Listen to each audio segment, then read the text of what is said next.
Good morning, everyone. I'm here on the Gold Coast in Australia on a beautiful morning outside. A few clouds about, nice and blue, and the weather is amazing.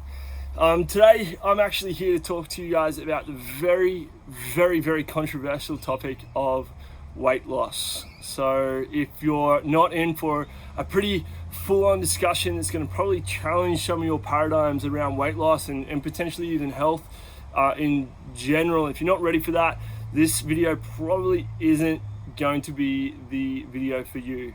It's Tobias Atkins here, CEO of Atkins Health, and you're joining me for coffee chats with Toby. Thanks very much for joining me. As I just said this morning, I wanted to kind of talk to you guys a little bit about weight loss. I actually really enjoy this topic for many reasons.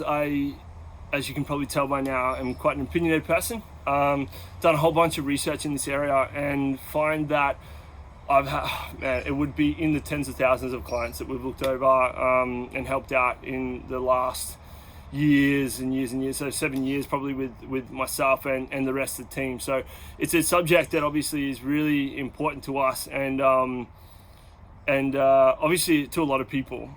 It's also a very topical conversation for many different reasons. It's abused by numerous industries to get more and more money out of your pocket and in theirs. And it's also a very emotional topic to kind of talk about because we all have something, whether it be weight gain or weight loss or some way that we usually want to kind of change or morph or transform our body that involves weight. So thanks again for joining me today. Hopefully you take a little bit out of today's session. On that, please, if you want to, leave underneath this video any comments of things that you would love to hear my opinions on. That can obviously help me kind of create more and more content for you in regards to coffee chats with Toby, and more importantly mean that I'm rattling on about stuff you want to hear and not just stuff that I want to talk about, because I can talk for days about literally anything. All right, so without further ado, I wanted to kind of get into this topic. So weight loss. Is so heavily, in my opinion, focused on the psychology of the person or the client.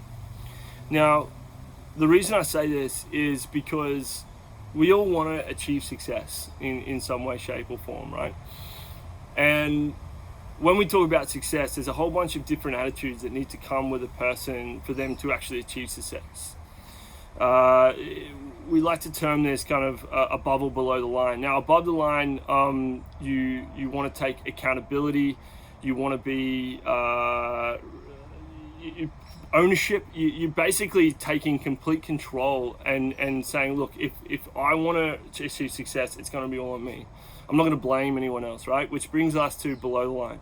So below the line, we've got blame, we've got excuses, and we've got denial. So these are the kind of things that you can kind of see when people aren't going to achieve success. They're going to use those kind of comments.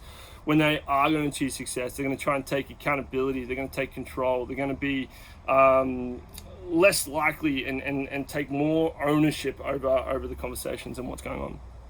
Now, a lot of people, if I were to ask a question, and you can kind of play along with me at home, do you consider yourself, or would you like to be a successful person? Well, everyone's going to put their hand up and say yes. And then I'm going to ask you a question. When it comes to weight loss, there's things that only pertain to you, right? Like there's reasons why you're not the weight that you want to be. And those reasons are outside of your control, right? And if you're not putting your hand up and being honest with yourself, or at least the way that you think, and saying yes to that comment, you're in the very small minority. Because literally nearly every single person I have conversations around weight loss, they're like, yeah, I get it, it's calories in, calories out, but like I'm different. And I'm like, okay, cool, why are you different? Genetics makes me very different, you know? I'm like, okay, cool, so what you're trying to tell me is you're going to keep coming up with reasons or excuses or you're gonna blame something else that's completely outside of your control, right? And then they usually stop then. I can be quite blunt. The next question is then, okay, cool, well, if that's all the case and you're not in any control, well, there's not really much that we can do then, right? Because you're not in control. You can't change anything to make this happen. And so at this point that I usually make a few enemies, but the good news is I convert them back to my friends by the end of the conversation.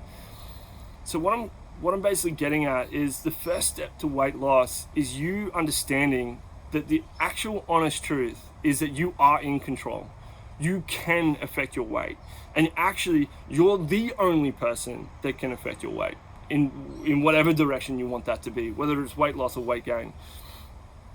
And then it's just applying some very, very simple steps or protocols or information to your daily life and activities to achieve the goals that you're looking to try and achieve. Now, when I say simple, I am not saying easy. Do not get me wrong. I understand that this is such a difficult task, right? Otherwise, we wouldn't be in a situation where, honestly, obesity and weight is, or inactivity, we can take it one step further and say inactivity is probably the biggest killer. I'm talking biggest killer around the world. And the reason I say that is because I think it's the top 9 out of 10 killers in Australia, for instance, for women, can all be attributed, or their exercise or activity levels can positively affect or reduce the amount that it's one of the treatments essentially for these conditions, right? And for men, it's 8 out of 10, right? So we're talking heart disease, we're talking lung disease, we're talking diabetes, all those kind of complications, right? Activity levels, and therefore we can start to introduce weight into those kind of situations. So what I'm saying is the importance is there. I'm also saying that you are in control, no matter how much you think you're not, and no matter how much media says that you need to go out and buy this supplement because it's going to shred calories off, and that is I'll probably do an entire coffee chat with Toby about supplements, because I really, really, really hate that industry and what it's doing to people's mindsets. But at the end of the day, you are in control, and it is simple yet difficult. Okay, very difficult but very simple at the same time. So what makes it simple, right? Well, the honest truth is that all these excuses and all these things that people bring to me that suggest that these affect their ability to gain or lose weight, most of the time, funnily enough, is somewhat true, right? So genetics does play a role. There's no doubt about that, okay? But the amount that it plays a role, we can consider significant or insignificant. And at the end of the day, if we're starting to talk about these things with people or yourselves, what you're actually trying to do is convince yourself that it's okay to be, the weight that you're not wanting to be, right? And therefore you're convincing yourself that you don't, despite the fact your goal, you want to lose weight, you're not going to get there because it's out of your control. So let's not even go into genetics, because at the end of the day, no matter what your genetics are, you can gain and lose weight. It might be more difficult for you than others, but you can do it, okay? And the principles are still very simple. And why they're simple is because we can apply the conversation of calories in versus calories out. Now, how we can start to explain how genetics plays a role in this? Well, genetics, and this can get as crazy as going down to your likes and dislikes and your taste buds, can be genetically determined by your genome, right? You might be more inclined to want to like sweet foods, right? And sweet foods may actually have a higher caloric density than savory foods.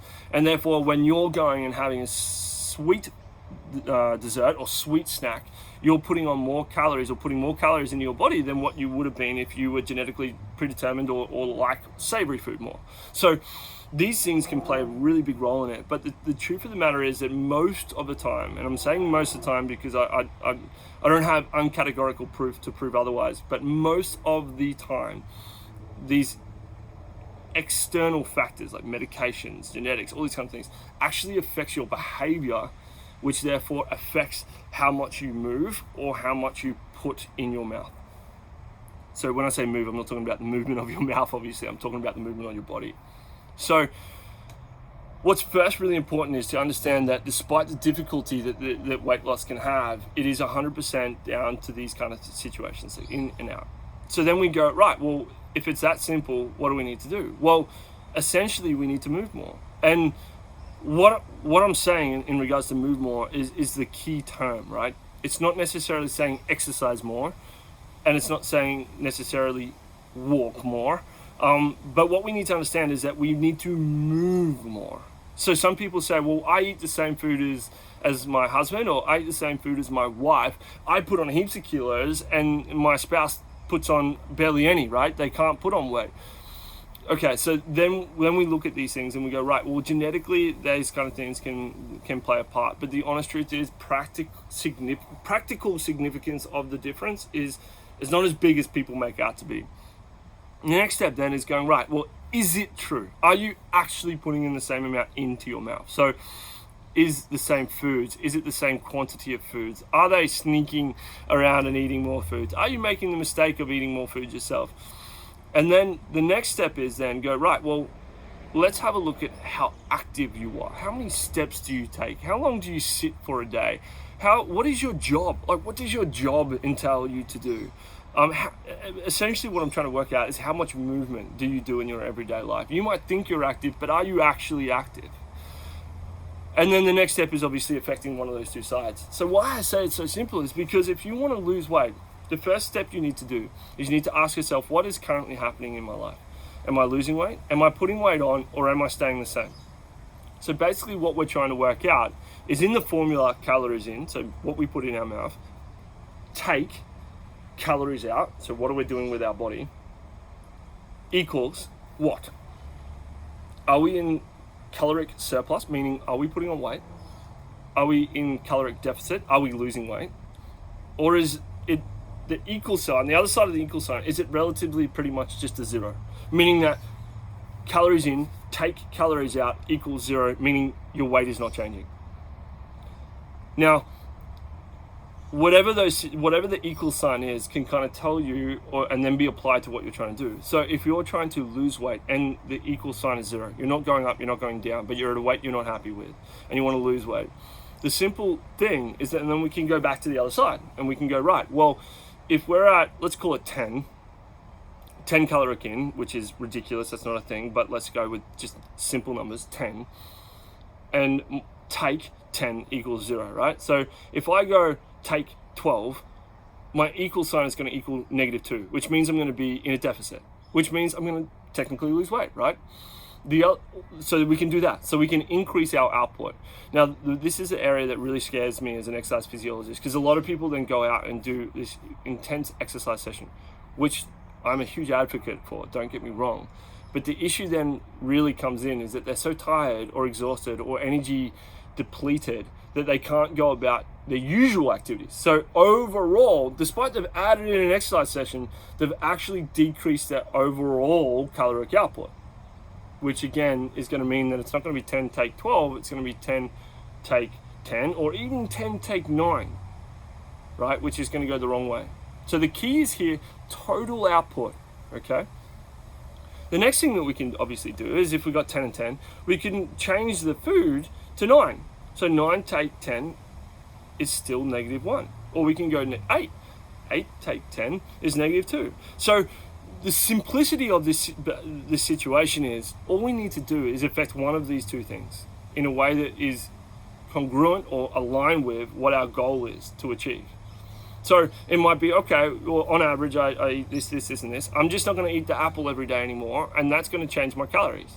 Then I would technically, if I do the same output, expect to see some sort of negative sign over here, which means a decrease in our weight.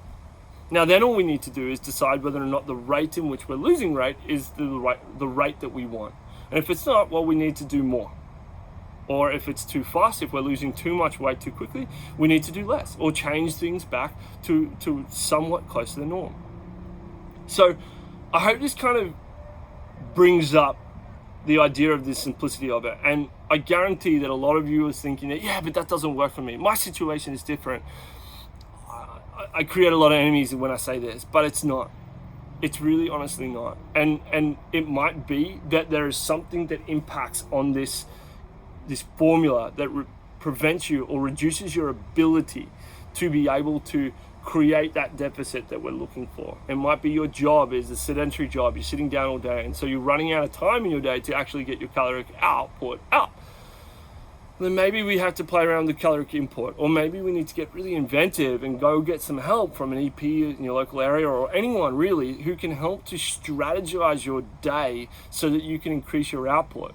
in ways that you might not have thought were actually significant, or your ability to do them. So that's something that you kind of really need to kind of take into account. And I hope that the other thing that I've done by explaining the simplicity of this formula is eradicated this notion or this headspace that weight loss is 70% intake and 30% like your exercise. So I can accept that it's 30% exercise, but I can't accept that it's